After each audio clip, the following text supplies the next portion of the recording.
pertama kali kita ya 2003 Starbucks masuk ke Indonesia, itu barista tuh kadang-kadang dianggap sepele. Apa sih peracik kopi itu? Ya, mau nggak ada mau tuh apa sih peracik kopi?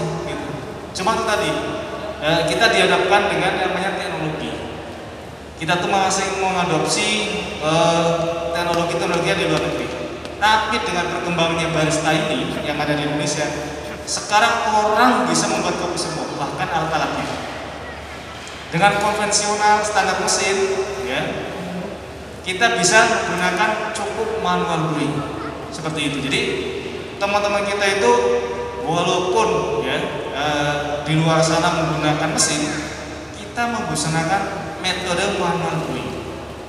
Ya, ada aeropress, hand press, Vietnam drip dan macam-macam sebagainya, salah satunya itu. Kemudian kebutuhan barista pada sebelum pandemi Covid itu sangat banyak sekali, terutama di wilayah Bali, wisata, ngecung sama dengan perusahaan-perusahaan yang ada di bidang pariwisata. Gitu.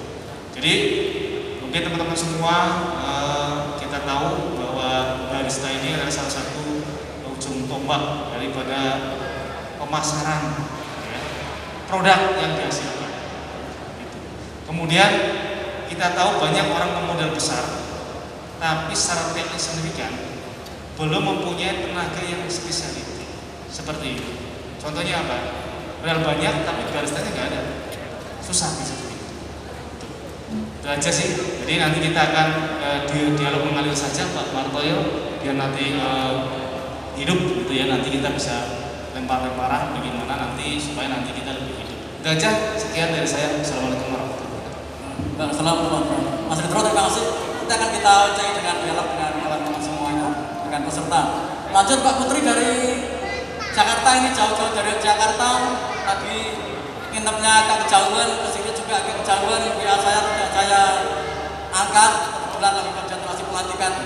Beliau ini apa yang kita butuhkan ada semuanya. Jadi kemarin juga menyampaikan kerjasama dari beliau dengan Forum Barista Nusantara Jawa Tengah maupun pusat memberikan kelonggaran yang kawan-kawan mungkin butuh mesin kopi apapun, ada tempo pembayaran 1 sampai 2 bulan. Jadi beliau support seperti itu. Mudah-mudahan secara gamblang nanti Mbak Putri bisa menyampaikan. Assalamualaikum warahmatullahi wabarakatuh. Sebelumnya terima kasih Pak Martoyo dan semua tim panitia atas kesempatan pada hari ini. Gak jauh juga sih Pak, sebenarnya kalau dari Jakarta cuma 1 jam. Nah, tanpa mengurangi rasa hormat, salam kenal Ibu Cecilia, Bapak, Om Black, udah banyak ngobrol juga ya Om yang tadi sebelumnya. Nah, jadi saya pertama-tama memperkenalkan profil company. Jadi siapa sih kita ini, PT Coffee Franchise International. Jadi PT Coffee Franchise International ini adalah sebenarnya kita bergerak di bisnis development untuk coffee shop gitu. Jadi yang basicnya adalah kita eksportir kopi. Jadi sebelumnya kita bermain di kopi tapi memang eksportir. Nah, saya adalah perwakilan dari manajemen untuk datang hadir di sini menjelaskan bahwasanya dari PT Coffee Franchise International ini kita juga banyak beberapa produk pemasaran yang memang sebenarnya kita itu sudah expand di beberapa wilayah. Sumatera contohnya Sumbaksel itu kita udah expand. Nah, kesempatan pada hari ini adalah memang tujuannya untuk memasarkan produk apa saja nih yang bisa kita kita pasarkan secara luas di Jawa Tengah khususnya. Contohnya mungkin dari bisnis dan development, manajerial, strategi pemasaran untuk coffee shop yang mulai dari mini cafe sampai ke cafe dan resto, kita juga menjual dari segi jasa. Nah, terus yang kedua untuk beberapa alat mesin yang tadi sudah disonding sama Pak Martoyo, contohnya mesin roastery dan juga mesin kopi yang dibutuhkan oleh coffee shop, itu bisa kita sesuaikan dengan budget yang customer mintanya budget seperti apa, customer minta kebutuhan mesin yang seperti apa gitu. Jadi itu kita penyedia jasanya. Terus yang paling penting juga kenapa kita dibilang PT Coffee Franchise International, kita memang awalnya eksportir, kita mengembangkan selanjutnya untuk ke bisnis franchise. Yang pertama ada brand kita itu V-Coffee. V-Coffee kita sudah ada di Singapura, itu di Jalan Payo Lebar 1, di Cibubur juga ada. Terus yang kedua, dengan melihat market di dunia era milenial sekarang, kita mengembangkan bisnis coffee shop yang lebih ke era milenial. Kenapa saya bilang era milenial? Karena era milenial ini yang paling cepat mendatangkan cuan, mendatangkan profit. Yang ada unik sedikit, auto upload. Yang ada lucu sedikit, auto upload. Bener ya, Pak? Yang ada aneh sedikit, auto viral, begitu. Nah, maka dari itu dengan dengan era milenial sekarang kita memanfaatkan untuk kita bergerak di franchise yang memang pasarnya bisa masuk ke era milenial, bisa masuk juga memang ke orang yang pencipta kopi gitu. Nah, jadi dengan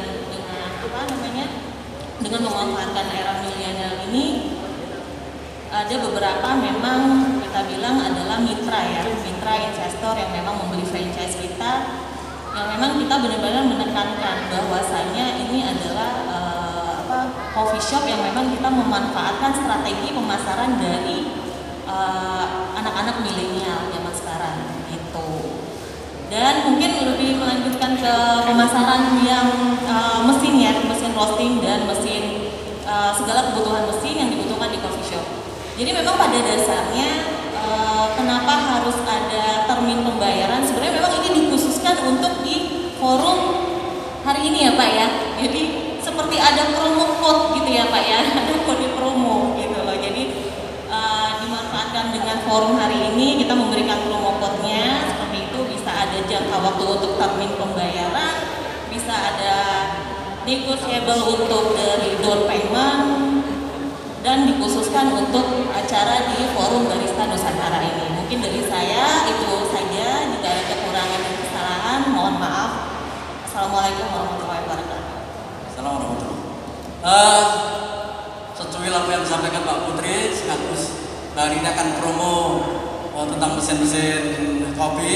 Nanti kelanjutannya yang butuh mesin kopi silakan berhubungan dengan DPW Forum Barista Jawa Tengah. Ya, sekretariatnya ada di Sekarpace. Ada di Sekarpace, alamatnya di bawah ini.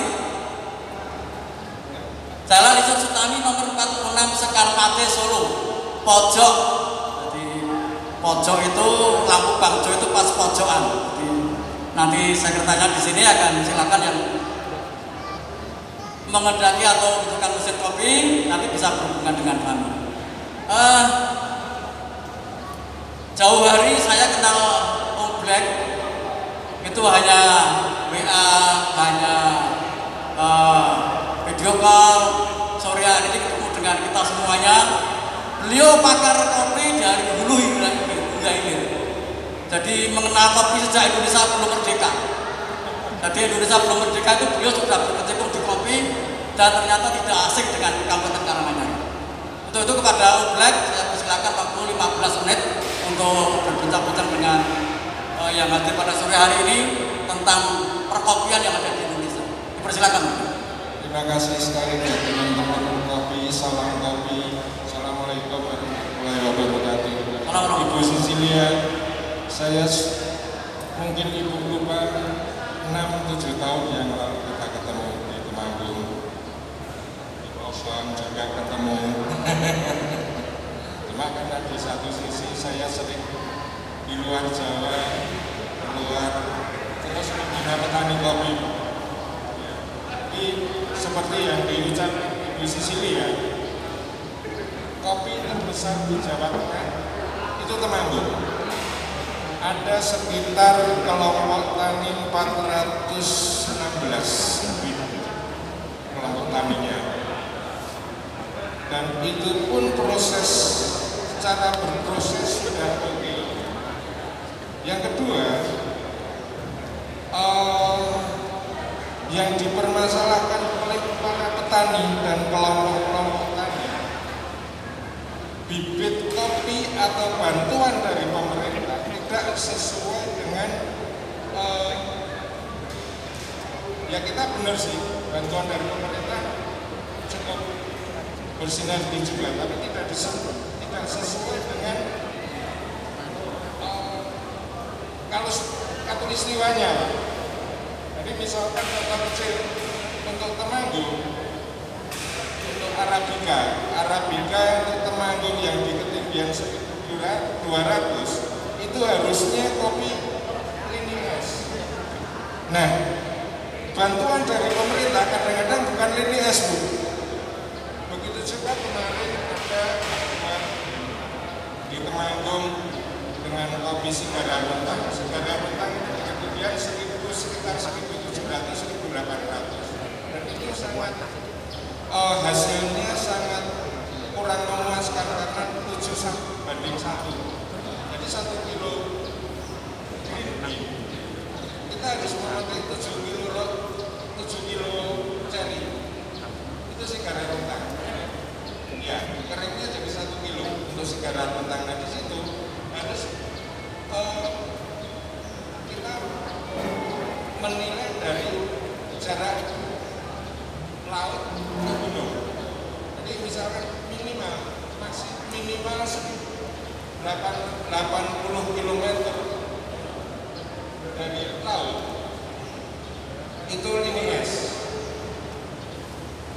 Minimal 80 km baru lini es. Dan misalkan kok seperti Sumatera, lini es nggak mau. Lini es nggak mau, pasti tipikal. Di Sulawesi juga nggak mau lini es. Tipikal Sigara Runtang. Nah, di situ kadang-kadang kekeliruannya di situ. Saya sangat apresiasi sekali, sebetulnya kepingin sekali memberikan sesuatu apresiasi buat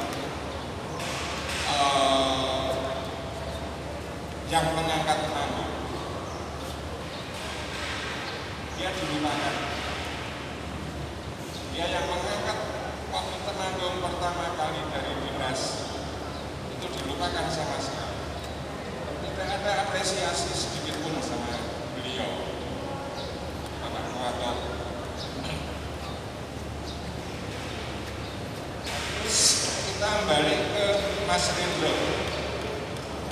Tadi Mas Rindro bilang selalu disalahkan barista.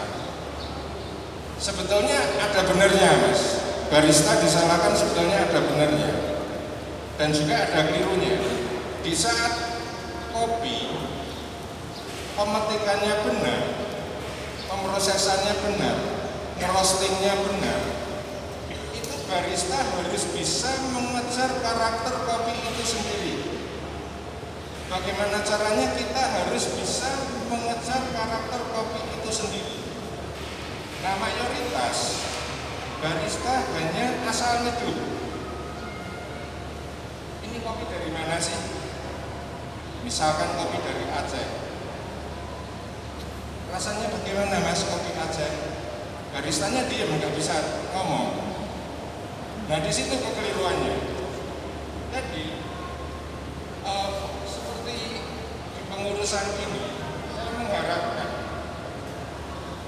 barista harus bisa mengejar karakter kopi itu sendiri dan harus bisa merasakan kopi ini prosesnya benar apa enggak, pemetikannya benar apa enggak, roastingnya benar apa enggak.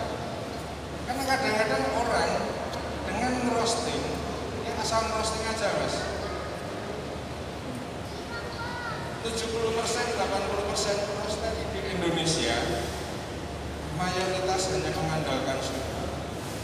Beda dengan di luar. Di luar mereka mengejar karakter kopi itu sendiri. Makanya di Indonesia di sini sudah banyak juga yang bisa mengejar karakter. Jangan disalahkan petaninya. Petani itu lebih hebat dari para barista, para roaster. Karena petani itu seniman kopinya, Mas. Petani seniman kopinya. Roastery harus bisa mengejar karakter apa yang dibuat oleh petani. Barista harus bisa mengejar apa yang dikerjakan roastery ini sendiri. Misalkan ini roastery roastingnya dengan natural, bisa nggak baristanya menerangkan ini kopi natural, ini kopi full wash, ini honey, kalau wet mungkin hafal semua mungkin. Nah di situ, jadi seperti yang dikatakan Mas Rendra, kenapa barista selalu disalahkan? Nah itu harus benar Mas. Pengambilan kopi di salah satu kedai, misalkan Mas Rendra punya kedai kopi, dia ngambil kopinya benar, kopinya benar, roastingnya benar, nyeduhnya benar, tidak mungkin disalahkan. Karena mayoritas barista saya berkali-kali sampai kadang-kadang orang kedatangan saya tremor, nggak jadi nyeduh, tangannya tremor, Pak, ada ombek ini, nggak enak. Yang disalahkan siapa? Bukan tangannya, baristanya itu, karena tremor. Nah di situ, jadi bagaimana caranya barista itu bagaimana caranya bisa mengejar karakter kopi itu sendiri. Kalau kopinya enak ya enak, tapi kalau kopinya nggak enak tetap nggak enak. Memang disalahkan di situ Mas. Jadi bagaimana caranya kita harus bersinergi dengan roastery dan juga petani. Kita ngambil petani, nah mayoritas para owner kedai-kedai kopi mereka mencari kopi yang murah. Dengan kopi yang murah dijual dengan mahal, tapi rasanya nggak ada. Banyak sekali di situ terjadi. Nah, bagaimana caranya petani bisa makmur kalau dicari kopi enak, dibeli murah, roastingnya gitu, nyeduhnya gitu. Jadi monggo di sini saya ingin sekali para barista dan juga para petani. Saya membina petani kopi tidak pernah minta bayaran, Pak. Sampai di Sumatera, sampai di Aceh, tidak pernah dibayar. Yang penting ongkos pulang pergi oke, makan ditanggung oke, udah gitu aja. Dari 86 sampai sekarang Mas, saya belajar kopi. Jadi mari kita betul-betul sinergikan antara barista. Bagaimana caranya Bu? Jadi seperti yang saya kasih sama Pak Martoyo, ada 6 kekeliruan baristanya dulu.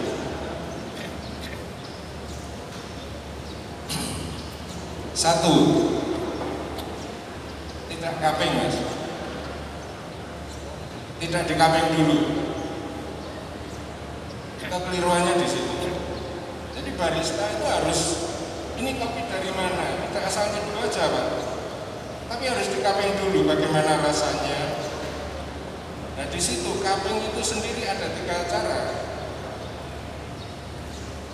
Dengan cupping ada 3 cara. Itu sistem cuppingnya sekarang ini untuk penemuan saya sekarang dibuat di Finland. Itu sebagai minuman tradisional pada tahun 89 saya di sana. Jadi waktu saya di sana mereka ngopi espresso, saya membuat kopi cuppingnya itu. Dia merasa beda. Aromanya enak sekali, kopi dari mana waktu itu yang saya bawa kopi luar liar.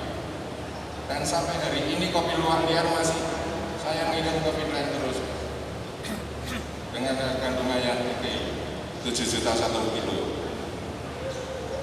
kopi lain. Nah disitulah maka saya minta sebagai Pak Martoyo juga Mas Rendro, bagaimana caranya kita memberikan pembelajaran, bagaimana caranya, cara ngerosting, cara nyeduh yang benar. Ya itu tadi Mas, cara nyeduh yang benar, bagaimana caranya kita harus bisa mengejar karakter kopi itu sendiri. Entah itu kopi dari Aceh, Papua, dari Temanggung dan dari manapun tidak masalah. Tapi kalau kita nggak bisa mengejar karakter, ya udah.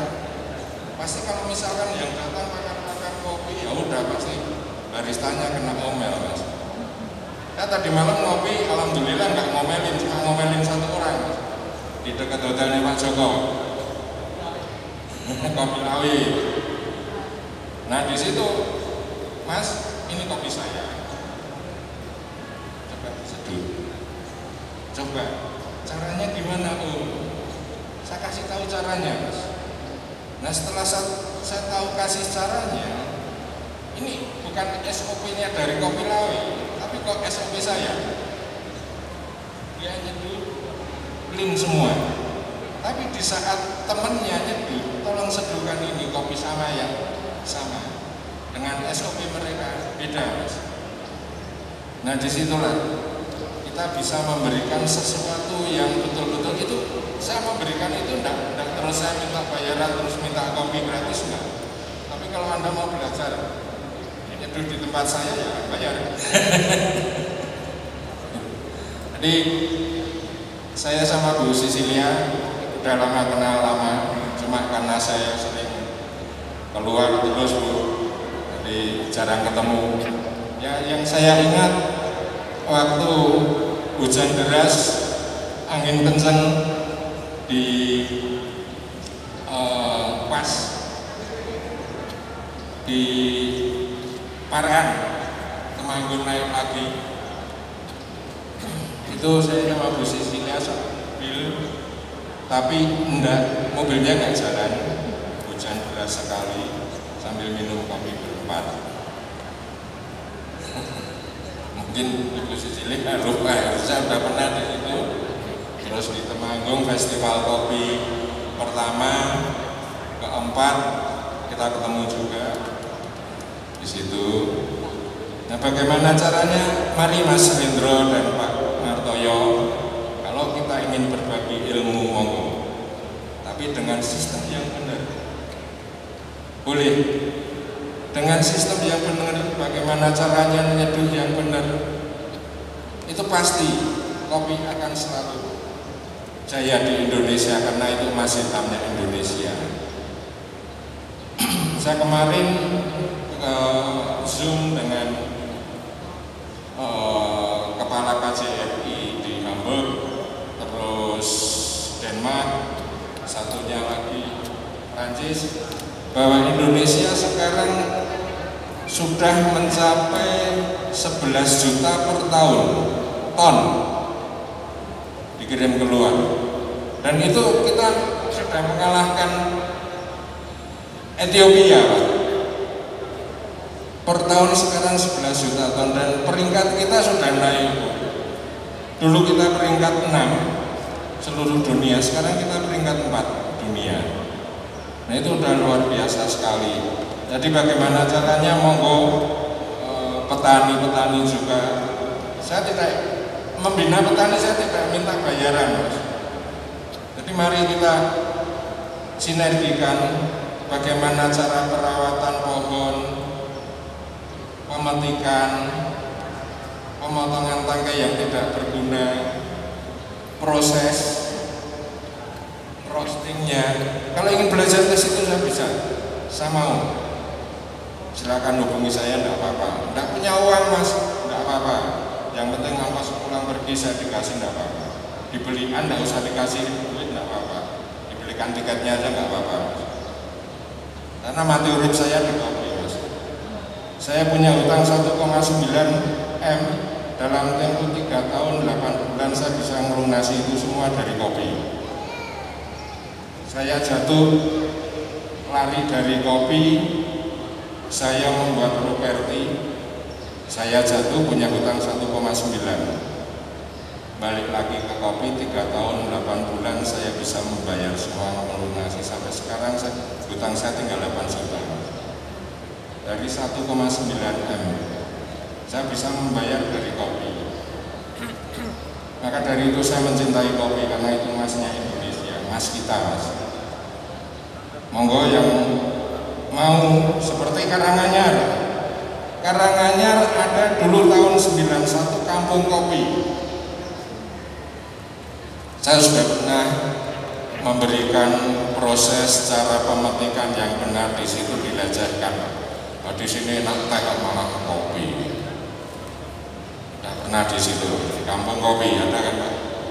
Karanganyar kampung kopi itu di dekat Muning.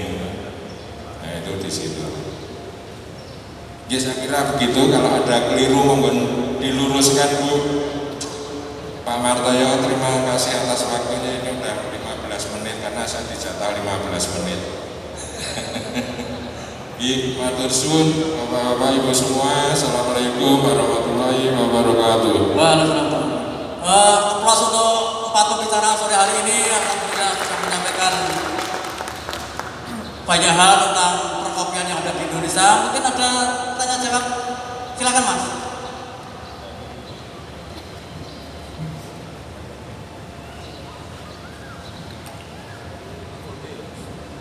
Tes.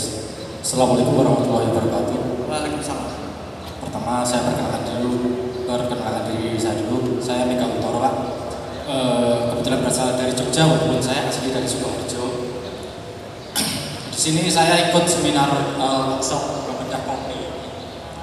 Kebetulan sebenarnya saya bukan ahlinya di bidang kopi ataupun di sini saya mau belajar karena saya punya produk yang sementara ini kami kombinasikan dengan kopi, yaitu produk saya itu kelapa muda. Kelapa muda yang awalnya saya olah berbagai macam varian, yaitu ada kelapa segarnya, tapi kami sistem kayak yang di Thailand, kemudian degan jelly. Ini saya baru bukan mau dicoba, tapi berusaha cari di internet juga, yaitu pembuatan kopi degan. Untuk itu mungkin Bapak sendiri, Pak Mr. Black ini, saya mohon arahan ataupun apa sih mungkin pernah Bapak menemukan tentang seperti apa yang sudah rencanakan kami misalnya boomingkan. Tetapi di sini sebenarnya kami bukan membumingkan tentang pembuatannya, tetapi saya sendiri akan menunjukkan di degannya. Karena kemasan degan kami memang olahan seperti yang di Thailand, cuma airnya dimasak dengan kopi. Yang sementara ini saya sudah istilahnya bukan manusia lainnya, tapi sudah membuat yang cocok sementara ini untuk kopi degan yang pakai sistem V60 ataupun pakai final drip. Terutama V60 itu saya menggunakan dari Aceh Gayo, tetapi dengan sistem yang blend Pak. Itu alhamdulillah saya sendiri tadinya bukan pecinta kopi, bukan peminat kopi, tetapi karena saya otak-atik sendiri, karena inspirasi dari degan saya harus saya kembangkan apa, termasuk saya kembangkan menjadi rempah degan Pak. Seperti itu. Untuk itu saya mohon bimbingannya apabila nanti kami bisa belajar ke tempat Bapak, karena ini saya pengen mengeluarkan ide-ide, istilahnya kopi saya dari yang lain, tampilannya pakai degannya yang sudah saya kupas sedemikian rupa, bisa istilah dibilang premium. Jadi saya pengen mempunyai rumah degan yang di dalamnya ada kopi degannya. Mungkin apakah ada misalnya kelemahan ataupun jangan dibuat kopi degan karena efeknya seperti ini atau bagaimana? Mungkin sementara saya pertanyaan dulu, apakah bisa menjadi ide ke depan Pak? Mungkin seperti itu Pak. Terima kasih. Oke, matur suwun Mas. Itu sangat luar biasa. Cuma satu hal Mas, dengan kopi degan, coba jenengan ya sama seperti kita membuat kopi susu. Kopsu yang dikemas, masa expirednya berapa hari? Nah coba Anda dirisetkan seperti itu, masa expirednya berapa hari? Kalau bisa, jangan pakai kopi Arabica. Karena kalau pakai kopi Arabica, itu vitaminnya akan hilang, tercampur dengan degannya itu. Ya, degannya Mas. Karena Arabica vitaminnya banyak Mas. Kalau Robusta itu tidak ada vitaminnya. Kalau Arabica vitaminnya banyak, mayoritas vitamin B semua, B2, B5, B8, B10, B12. Saya lupa semuanya itu. tapi mayoritas vitamin B semua. Nah di situ kenapa sekarang banyak ibu-ibu milenial sekarang seneng ngopi BCA gitu kan? Karena itu untuk diet mas, untuk Arabica untuk diet. Karena vitaminnya itu. Kenapa saya menganjurkan Arabica? Karena Arabica membersihkan detox di dalam tubuh kita. Vitamin B-nya semua ya, membersihkan detox. Kalau kau pengen langsing 3 bulan aja deh, tiap hari minum 2 cangkir untuk ibu-ibu atau mbak-mbak, pasti langsing deh.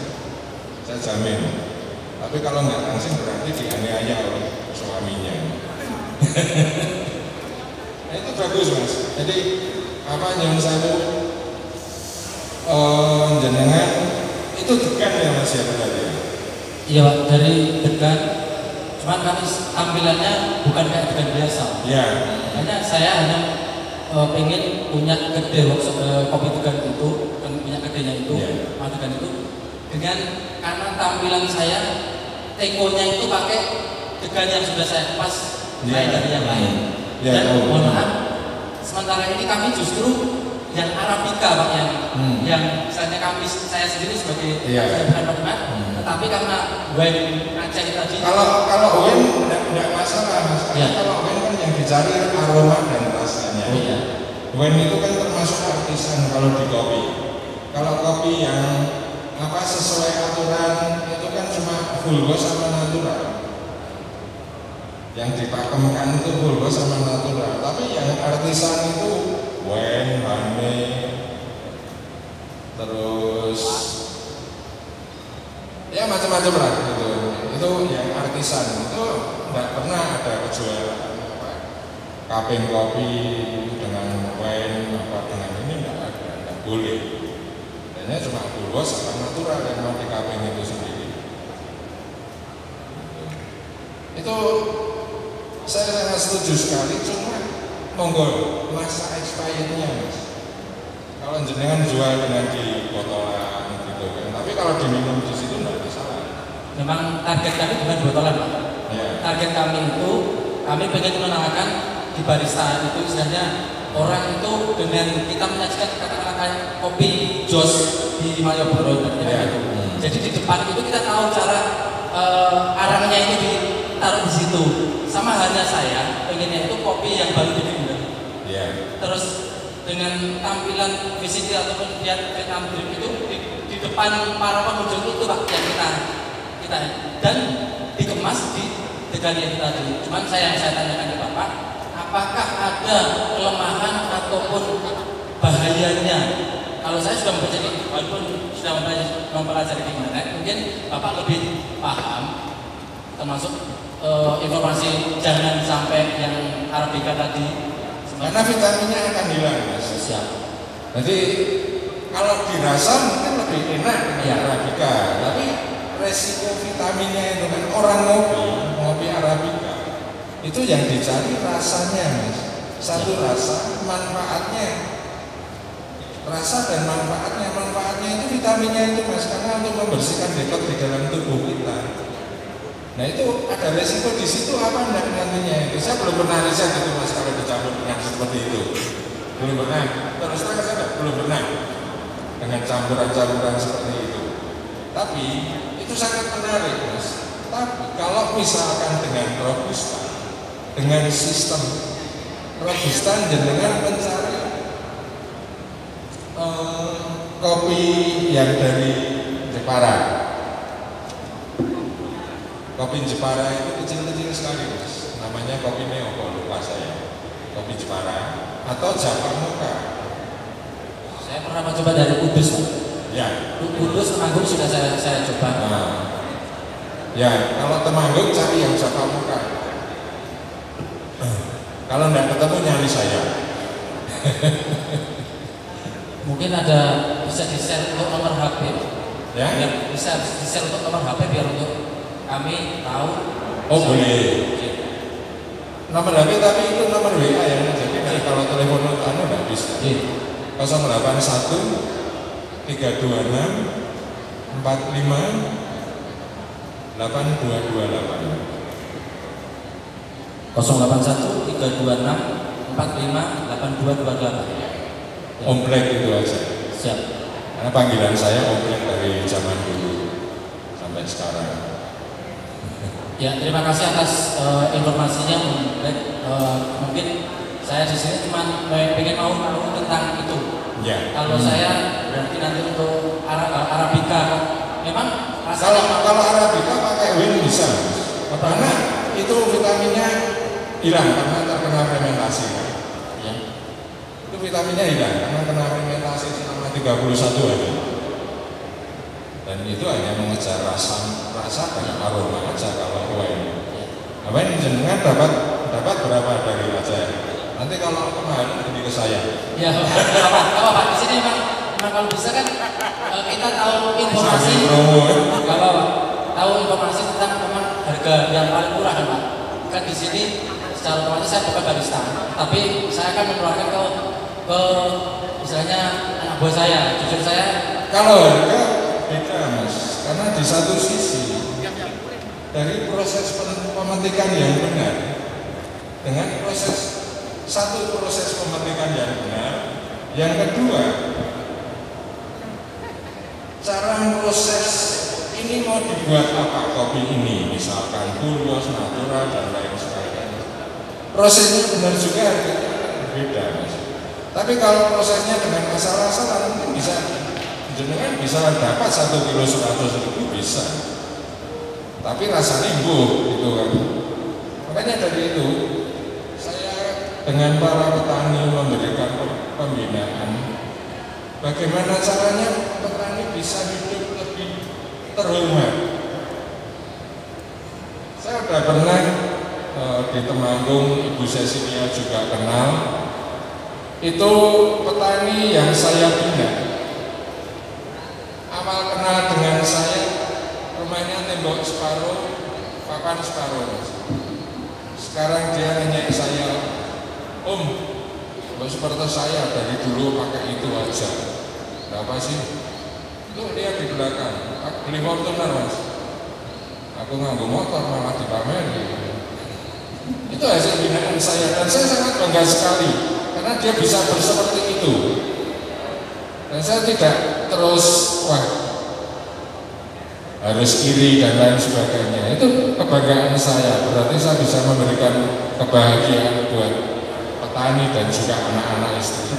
Om Black, kita potong dulu. Saya potong dulu. Jadi nanti dilanjut lagi. Mungkin Mas Hendro biar juga kasih jawaban. Gimana? Mas Hendro biar kasih jawaban juga atau sempat dulu. Iya, saya terima kasih dengan Mas siapa? Mas Mega Untoro. Mas Mega Untoro. Saya senang Mas dengan eksperimen Anda. Artinya gini, kita juga sebagai barista itu harus banyak mulik ya. Mulik artinya kita bereksperimen di situ. Kadang-kadang ada Arabica dari Aceh campur sama mana, ya kan? Kita akan mengarahkan bagaimana, itu harus diuji publik. Satu. Kemudian produk tersebut ini temanya harusnya coffee owner Mas. Nah, coffee owner manajerial dan pengembangan untuk produk-produk. Nanti tanya Pak Martoyo biar nanti kita kasih teman-teman chef ya, Asosiasi Chef Indonesia, nanti bisa bereksperimen di situ ya. Yang herbal maupun non herbal nanti bisa untuk pengembangan di minumannya. Jadi untuk kami juga ada teman kita yang di Wonosobo itu ada Mas Arabica. Wonosobo dicampur sama perwacang nih. Iya kan? Perwacang itu kan kalau lihat perwacangnya aja sendiri udah kaum Hawa, bukan kaum ya. Kaum Adam udah mulai tanda kutip artinya apa? Langsung penasaran. Perwacang katanya bisa ngaceng nih. Kan gitu kan? Iya, ngaceng Pak. Nggak, biar hidup seperti itu. Iya, karena dicari orang. Kayak sekarang nih, pandemi COVID kan banyak di rumah. Data statistik dari BPPKN ya, Bappenas itu angka kenaikan orang hamil itu signifikan. Ya kan? Ya kan? Sempat diberitakan kan? Seperti itu. Kemudian apa? Teganya, saya mau tanya tuh, teganya itu dari mana? kelapa hijau, apa kelapa kuning, apa kelapa apa gitu seperti itu. Ini kalau masalah degannya, jujur saya minggu besok mau penanaman kelapa jinjang minggu besok, karena saya sebenarnya sudah sekali lagi bereksperimen ya. Memang paling bagus itu kelapanya kelapa ganja. Kebetulan saya menanam kelapa ganja kopior, karena dari kopior itu lain dari yang lain, nantinya entah itu warna kuning, hijau maupun yang coklat itu tidak ada masalah. Sementara ini pasokan saya dari Kebumen sama Purworejo, karena dari Pati tidak bisa untuk mengasih saya degan, tidak bisa. Justru degannya dari Pati dan sekitarnya itu berasal dari Purworejo dan Kebumen. Nah untuk itu ini saya baru mengembangkan untuk masalah degannya ini tidak ada masalah kuning, hijau, apalagi yang serat merah. Tetapi kita di sini kan hanya air kelapanya ini kami masak karena saya menjual tampilan sebenarnya. Justru di sini barangkali ada yang benar-benar baristanya udah oke, mari saya hanya menjual tampilannya ini. Ayo saya juga belajar. Kalau saya belajar kalau bayar nggak apa-apa, maksudnya gitu. Untuk menciptakan kopi degan yang berkualitas. Apalagi tadi sudah direkomendasikan bahwasanya jangan Arabica, karena nanti vitaminnya ini itu akan menjadi referensi kami. Padahal saya sudah mencoba justru Arabica yang lain itu yang Oke, jadi kan gini Mas, semua produk itu punya custom masing-masing. Jadi alangkah baiknya kalau ingin menentukan sebuah produk itu akan menjadi satu bulan, kita identifikasi dulu segmennya kemana dulu. Satu, kita ke milenial, kaum dewasa, atau yang menengah ke atas seperti itu. Jadi gitu. Baik. Kemudian apa? Kualitas daripada produk itu harus bisa mendeskripsikan. Artinya gini, kopi kalau dicampur dengan degan itu akan menghasilkan ekstraksi yang seperti apa? Kayak di kopi ya, ekstraksi kopi misalkan kita nyeduh kopi dengan misalkan Vinces ya, cat vinilnya itu medium. Kemudian kita pakai suhu 98 dengan suhu yang misalkan ke 90, itu akan berubah karakter daripada kopinya tersebut. Kemudian kalau bisa itu kita tuh ekspresinya itu ada berapa varian gitu. Nah, menu unggulannya apa di situ? Itu kalau lingkungan segmen pasar, ya kan? Karena dimanapun juga kalau kita packagingnya bagus, kemudian kita kerja bagus, tapi kita nggak punya segmen pasarnya kemana? Itu yang perlu waspadai. Kenapa? Mohon maaf, masyarakat kita tuh latahnya apa? Begitu bumi, laris, paling kenceng 3 bulan, paling lama setengah tahun udah loyo, sama seperti itu. Tapi lain, makanya di Baristian makanya harus dikembangkan ilmunya, harus banyak muliknya, namanya inovatif. Jadi kita tuh kalau ditanya kamu nyeduh V60 itu ada berapa turunan? Ya, karena apa? Akan membawa karakter pada satu saat kita penyeduhan. Seperti itu. Seperti kayak di kopi menggunakan air. Misalkan ini air mana? Air Tawangmangu. TDS-nya sekian, pH-nya sekian. Kemudian saya akan nyeduh lagi ke daerah ambil air yang ada di Gunung Selamat misalkan. Kita akan bawa karakter seperti itu. Jadi tolong dipelajari. Kemudian kita harus supplier kepada produk kita. Setiap 1 bulan sekali kita harus ada testimoni. Testimoni bagaimana kualitas produk saya. Iya, apa yang menjadi masukan kami supaya nanti kita bisa berinovasi lagi. Itu penting. Kemudian biasakan untuk market di bidang perkopian ini itu tidak lepas dari komunitas. Karena market brand sekarang yang paling kencang sekali, yang paling kencang ya memasarkan itu lewat komunitas. Seperti itu. Mohon maaf, kayak kopi aja sekarang kan sudah melalui komunitas. Karena kalau beli online, mohon maaf, kopi itu mafianya banyak mas. Buahnya sekali mafianya. Saya jujur padanya. Saya beli online Arabica misalkan, segarutan. Ada yang curang mas. Katanya kualitas premium, tahu-tahunya nyampe. Nah itu yang rusak. Jadi belanja online itu ada pisau bermata 2. Mau jujur apa enggak? Ya kan? Kemudian mbak, entah ini mbak, kalau juga kita beli alat mbak, kita kalau yang online katanya murah, ya kan? udah murah dikirim, tahu-tahu rusak. Mau menuntut siapa kita? Kan gitu, biayanya lebih mahal. Seperti itu. Makanya dari itu Pak Marto, kalau difasilitasi teman-teman kita yang misalkan butuh mesin roasting kemudian yang lainnya, yang nanti Pak Marto yang rekomendasi. Gimana ya? Oke, jadi itu mas dari itu yang penting itu segmennya. Kemudian bahan bakunya yang saya terapkan di barista, saya punya standar mas. Jadi kopi pertama kali kita resting selama 7 hari, ya, atau 8 jam atau 12 jam. Saya biarkan. Saya punya kode produksi. Kode produksi berapa? Misalkan 19 karat. Saya batas maksimalnya itu sampai 3 bulan, minggu 4 harus habis. Nah, turunan dari berat kopi itu banyak, ya, banyak. Mas jualnya proporsi berapa mas? Saya belum jual, Mas. Belum jual? Belum jual. Di sini makanya saya ingin tanya dulu karena ada pakarnya kan, sebenarnya seperti itu. Makanya saya di sini bukan barista, tapi saya baru belajar di online, sudah belajar. Cuman saya akan pengen tahu namanya hulu sampai hilir. Iya, kalau jualan kopi itu untungnya hampir 100%. Contoh gini, kita beli kopi robusta, misalkan kawan mau harganya 100 pak. Jadi 100 dibagi 1000, berarti ketemu 1 gramnya 100 perak. Padahal kita hanya perlu rata-rata 15 gram, 1500. Airnya 200, berapa mas?